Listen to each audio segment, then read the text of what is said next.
கிறிஸ்துவுக்குள் அன்பானவர்களே, இன்றைய தியானத்திற்கு நாம் எடுத்துக்கொண்ட வேத பகுதி எபிரேயர் 10:7 முன்பகுதி. தேவனே, உம்முடைய சித்தத்தின்படி செய்ய இதோ வருகிறேன். பிதாவானவர் குமாரனை குறித்து தெய்வீக சித்தம் கொண்டிருக்கிறார். குமாரனும் பிதாவின் சித்தத்திற்கு பூரணமாய் கீழ்ப்படிந்து அவருடைய சித்தத்தின்படி செய்ய எப்போதுமே ஆயத்தமாயிருக்கிறார்.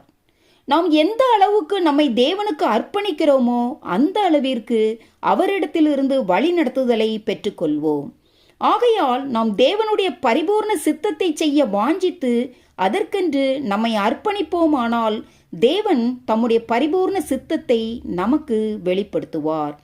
இஸ்ரவேலர் தேவனுடைய கட்டளைகளை அசட்டை செய்தது நிமித்தம் அவர்களுக்கு அவர் நன்மைக்கேதுவல்லாத கட்டளைகளையும் ஜீவனுக்கேதுவல்லாத நியாயங்களையும் கொடுத்தார் என்று எசேக்கியேல் 20:23-25 பார்க்கிறோம்.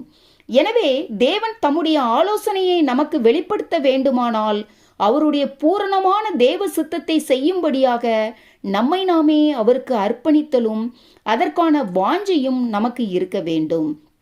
பீலையாம் தன்னை அழைக்க வந்த மனிதரோடு கூட செல்வதை தேவன் விரும்பவில்லை.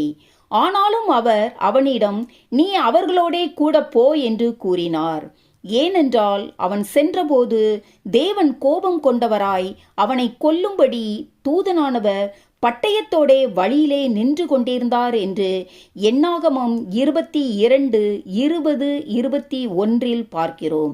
இங்கு தேவன் பீலையாமின் இருதயத்தை அறிந்திருந்தார். அவன் ஏற்கனவே தன் சுய சித்தம் செய்யும்படியாகவே தன்னுடைய இருதயத்தின் ஆழத்தில் தீர்மானித்திருந்தான்.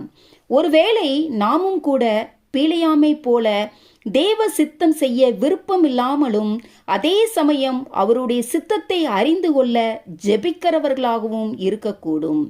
எனக்கு அன்பானவர்களே, நாம் தேவனுடைய சித்தத்தை முழுமையாக செய்ய ஆயத்தமாயிராத பட்சத்தில் தேவன் தம்முடைய ஆலோசனையை நமக்கு வெளிப்படுத்த மாட்டார் என்பதை அறிந்தவர்களாய் தேவனுடைய பரிபூர்ண சித்தத்தை செய்ய வாஞ்சித்து அதற்கென்று நம்மை அர்ப்பணித்து ஆயத்தமாயிருக்க தேவன் தாமே நம் ஒவ்வொருவருக்கும் உதவி புரிவாராக. ஆமேன். அல்லேலூயா.